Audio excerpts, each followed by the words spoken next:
사람이 사는 곳에는 언제나 갈등이 생길 수 있습니다. 모든 사람의 생각이 다 똑같지 않기 때문입니다. 어떤 공동체에 모든 사람이 항상 함께 똑같이 생각하고 또한 똑같이 행동한다면 그것은 오히려 더 이상한 일처럼 느껴질 것입니다. 다양한 사람들이 모여 있는 교회에도 그래서 갈등이 생길 수 있습니다. 서로 다른 의견들이 충돌할 수 있다는 말이지요. 그러나 건강한 교회는 그런 갈등이 생겼을 때 주님 안에서 바르게 수정하고 조정하고 또한 다듬어서 바른 길로 가야 할 것입니다. 그것이 하나님께서 원하시는 모습입니다. 오늘 본문에서 바울은 빌립보 교회를 향해서 권면합니다. 1차적인 권면의 대상은 유오디아와 순두계라는 두 인물입니다. 이 사람들을 향해서 각각 권한다라는 말을 2절에서 두 번 사용하고 있습니다. 이것은 유오디아와 순두계에게 함께 권하는 것이 아니라 유오디아에게도 권하는 말이고 또한 순두계에게도 권하는 말이다라고 일부러 권한다는 단어를 두 번 사용하고 있는 것으로 볼 수 있겠습니다. 이것은 어느 한 사람에게만 일방적으로 하는 말이 아닙니다.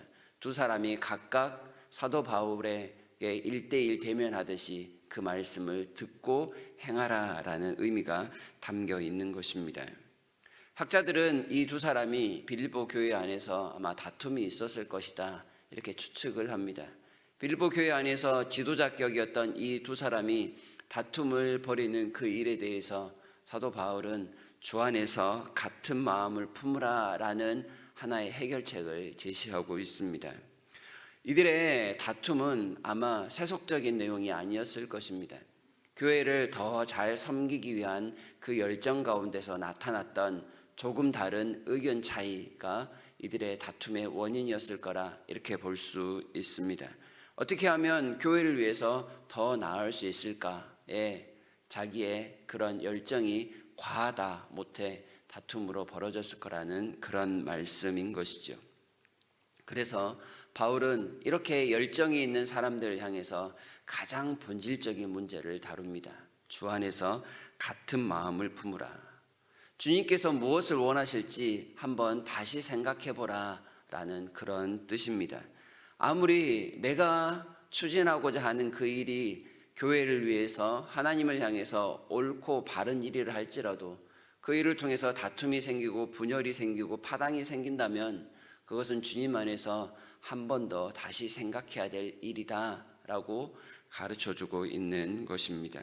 정말로 주님이 기뻐하신 일이 될지 아닐지 진리의 문제인데 이것이 사탄의 계략을 통해서 다툼이 일어나는 것인지 아니면 또한 주님의 일인데 서로 다른 의견 때문에 사람에게 있어서 갈등이 생기는 것인지 처음부터 다시 생각해야 하는 것입니다. 그렇지 않으면 교회가 선한 일을 행하다가 오히려 갈라질 수 있는 그런 위험이 있기 때문입니다. 주님 안에서 같은 마음을 품는다는 것, 그것은 오늘 살아가는 우리에게도 매우 중요한 일일 수 있습니다. 교회 안에 들어와 있는 많은 사람들이 세상적인 것을 가지고 와서 교회에 적용하려는 사람은 아마 없을 것입니다. 좀 더 교회의 발전을 위해서, 성장을 위해서, 부흥을 위해서 이런저런 것들을 시도하다 보면 생길 수 있는 그런 갈등인 것이죠.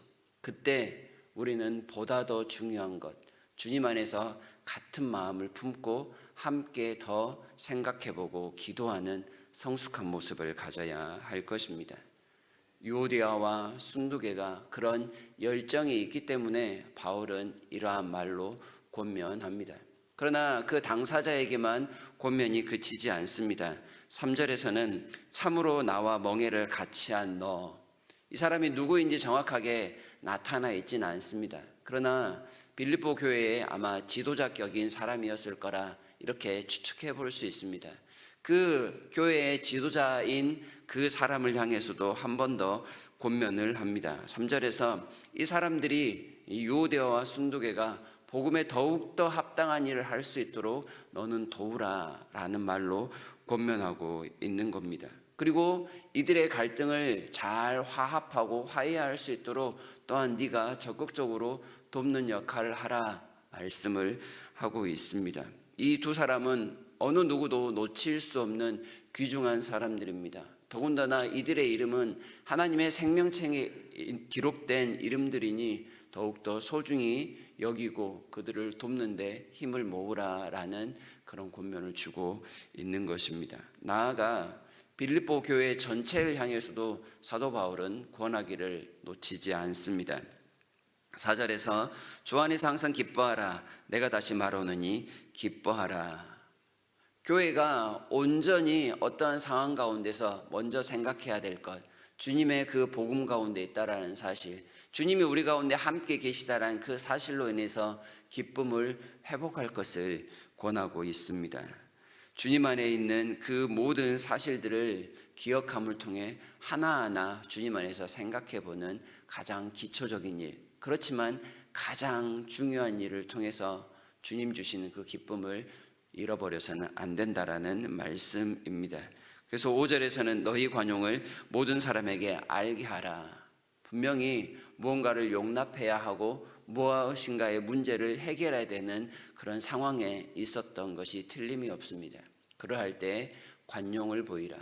모든 사람이 과연 사람의 행위대로가 아닌 그리스도께서 그 안에서 역사하시고 다스리신다라는 사실을 보일 수 있는 모습으로 나아가라.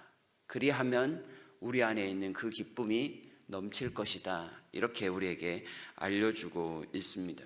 옥중에 있는 바울이 스스로 기뻐하고 있는 것처럼 교회 안에 그 기쁨이 결코 사라지지 않도록 하나님의 원하시는 바대로 행하라 말씀을 합니다. 이 놀라운 기쁨을 잃지 않기 위해서 가장 중요한 일, 그것은 기도하는 것이다.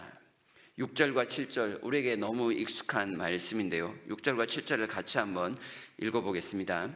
아무것도 염려하지 말고 다만 모든 일에 기도와 간구로 너희 구할 것을 감사함으로 하나님께 아뢰라. 그리하면 모든 지각에 뛰어난 하나님의 평강이 그리스도 예수 안에서 너희 마음과 생각을 지키시리라. 아멘. 그렇습니다. 기도하라. 기도하는 것만큼 그리스도 예수 안에서 모든 것을 다시 생각할 수 있는 더 좋은 방법이 없을 것이다. 그리고 모든 것을 다 내려놓고 감사함으로 하나님 앞에 아뢰었을 때 우리의 마음과 생각을 지키시는 하나님의 평강으로 인하여 기쁨도 누리게 되고 온 교회 공동체가 다시금 이 기쁨 가운데 머무르게 될 것이다 라는 약속의 말씀을 주고 계시는 것입니다. 지극히 우리를 위해 낮아지신 예수 그리스도의 마음을 본받고 또한 그 마음대로 행할 때 우리는 어떠한 것도 잃어버리지 않게 됨을 바울의 권면을 통하여 듣게 되는 것입니다. 복음이신 예수 그리스도와 함께 할 때 우리가 가진 그 모든 것, 그 어떤 것도 참 가치가 있게 된다는 것을 우리가 듣게 됩니다. 어떠한 참된 것도, 어떠한 경건한 것도, 어떠한 옳은 것도, 어떠한 정결한 것도, 어떠한 사랑받을 만한 것도, 어떤 칭찬받을 만한 것도, 어떤 덕을 세울 만한 것도, 어떤 누군가에게 찬미할 만한, 기림이 될 만한 그 어떤 것도 주님 안에 있을 때에만 그 가치가 최대화되는 것이지, 주님을 떠나서 인간적인 모습으로 이 모든 것들을 추구한다면 거기에는 분명히 문제가 생길 수 있음을 기억해야 하는 것입니다. 이러한 사실들을 알고 주 안에 한껏 머무르고자 할 때 우리는 더욱더 성숙한 신앙, 성숙한 교회를 만들어가게 될 것입니다. 주님께서 우리에게 주신 그 복음의 기쁨이 우리 개인은 물론이요 우리 교회 공동체 가운데 넉넉히 나타날 수 있도록 사도 바울이 우리에게 말씀하고 있는 이 말씀을 잘 들어야겠습니다. 주님 안에서 같은 마음을 품는 것, 주님께 더욱더 의탁하고 우리 안에 계신 성령님의 음성을 듣는 것, 이 일을 위해서 이 아침에 함께 기도했으면 좋겠습니다. 우리가 먼저 주님 안에서 성숙하고 우리 교회가 성숙하여 더욱더 주님 닮아가는 교회 되도록, 그리고 또한 주님 주시는 복음의 기쁨이 가득한 교회 되도록 기도하시면서 그 은혜가 우리 가운데 가득할 수 있기를 진심으로 바랍니다.